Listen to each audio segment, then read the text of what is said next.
Hey guys, welcome back to another episode of What Did I Get This Week? For this episode, we're mostly going to be looking at manga. I do have some figures that I'm expecting tomorrow or Friday or something. I'm recording this on Wednesday. But I didn't feel like waiting until I got those to record this. So I either will just, put them in with the next episode, or maybe I'll do kind of like a shorter addendum style video with those. We'll see. But anyway, starting off with our Viz releases, we've got Volume 2 of Ultimate Exorcist Kiyoshi. This series, if you are up to date with the manga, we just hit 100 chapters, which is pretty exciting. But that does mean that the English volumes do have a ways to go, since obviously this is only Volume 2, which only brings us to Chapter 17.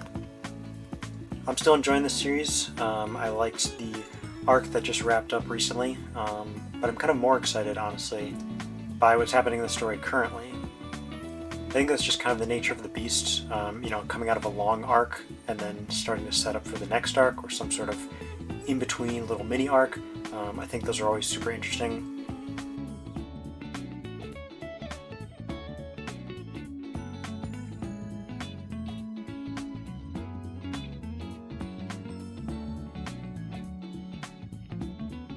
And then under the Shonen Sunday line, we've got Volume 5 of Yaiba Samurai Legend.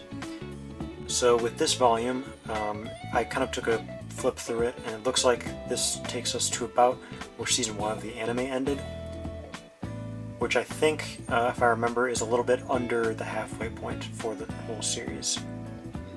But yeah, still waiting for this whole series to be out before I start reading it. I'm really excited for when we get Season 2 of the anime. That being said, I don't really know when that'll be. Wit obviously is doing the One Piece remake, which is coming out kind of soon. So I'm not sure what that means for any other projects they have in the works. But yeah, looking forward to reading this eventually, and then finishing the anime as well. I assume Season 2 will be the last one. Moving over to the signature releases, we've got Volume 2 of Bug Ego, with this super cool, trippy looking cover. This series continues to be a treat every month. I really never know what to expect. And if you haven't read this series and you're looking at this right here and thinking, what exactly am I looking at? That's kind of how it feels to read the manga. But yeah, whether it's the gags or the more serious stuff like we're dealing with currently, really fun series, as you would expect from one, with some really fitting artwork by Kyoto Shitara as well. Then we've got Volume 9 of Kingdom, and I am still doing my first Kingdom read-through. I'm around the 700 chapter mark, so I'm almost caught up. Still over 150 chapters to go, but relatively speaking, almost caught up.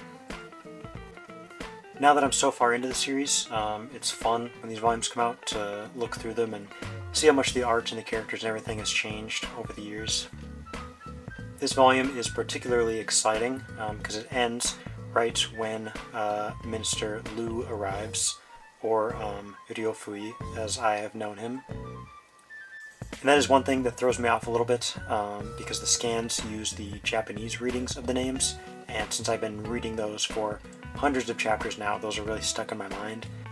But now that I'm so deep into the series, it's pretty easy for me to recognize the characters, whatever name they end up being called by. And then we've got Volume 6 of The Climber.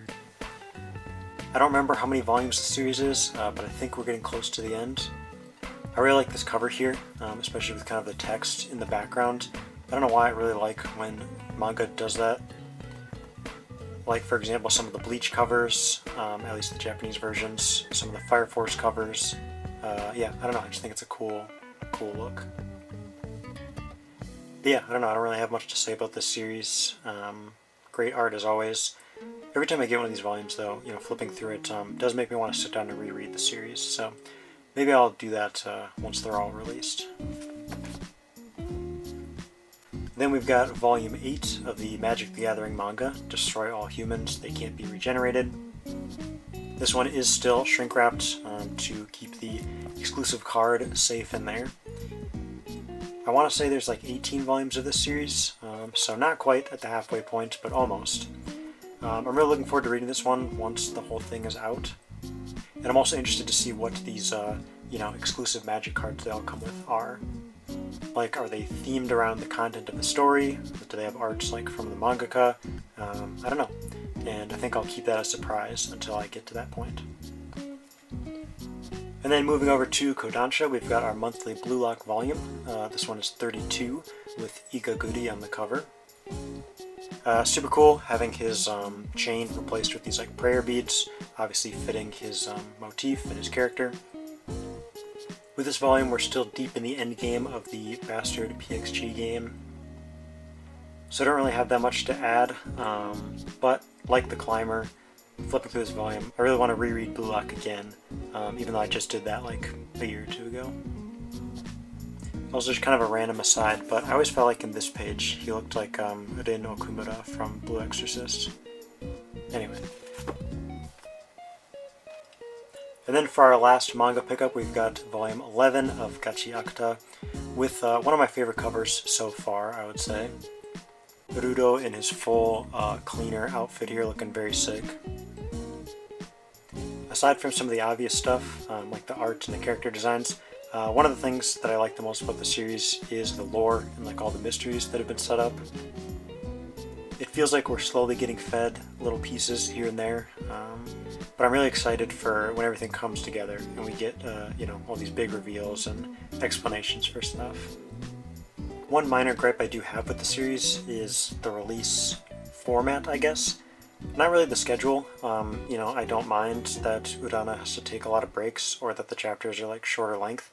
It doesn't bother me at all. I just don't understand the whole like part 1, part 2 release format for unfinished chapters.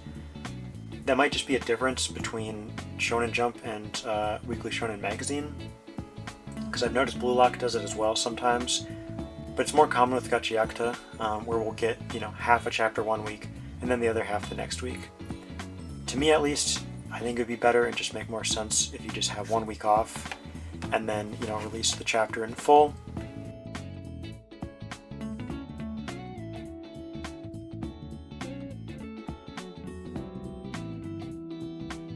And then for our one figure pickup, like I said at the start, didn't feel like waiting for the other ones. We've got the Figma Byleth, obviously from Fire Emblem Three Houses. First thing I'm noticing right off the bat is it is one of the wider boxes, but there doesn't seem to be a reason for that. There's not like a lot of stuff. Relatively speaking, I mean. Like there is still, a good amount of stuff, but I feel like they definitely could have gotten away with one of the skinnier size boxes. But yeah, we've got the sword in the regular mode and like the fire whip mode. Here's a picture where she's holding Edelgard's axe, which then does make me wonder, like I was wondering when I got Edelgard, if we're going to get Dimitri and Claude, or what's up with that. Anyway, I'm sure female Byleth is probably the more popular version, but I would have preferred, and I would still take a male Byleth as well. But yeah, then I want to say this might be my last Good Smile pre-order that I had. I mentioned this a couple times, but I've been trying to not pre-order as many figures, and I had a lot from Good Smile, but I think, yeah, this is finally like the last one. Anyway, it looks like a fun figure. I'll have to get some pictures of her with Edelgard. I think that'll be fun. And I guess we'll see if they want to do any more from this game. Or, maybe by the time they make more, the new game will be out and we'll get figures from that. We'll see. Alright, so that was everything that I got the last 2 weeks. No CDs this time around. I decided to put that on pause. I'm a little bit behind on listening to ones I picked up. But yeah, these were the 3 books I was most excited about. Next week we'll finally be getting to my June Ami Ami order, which I was going to do last week, but I didn't get it in time, so I ended up postponing that, replacing it with the Big Bad Toaster video, but whatever. Logistics aside, next week, Ami Ami Haul. And yeah, thanks for watching. Hope you guys enjoyed, and see ya.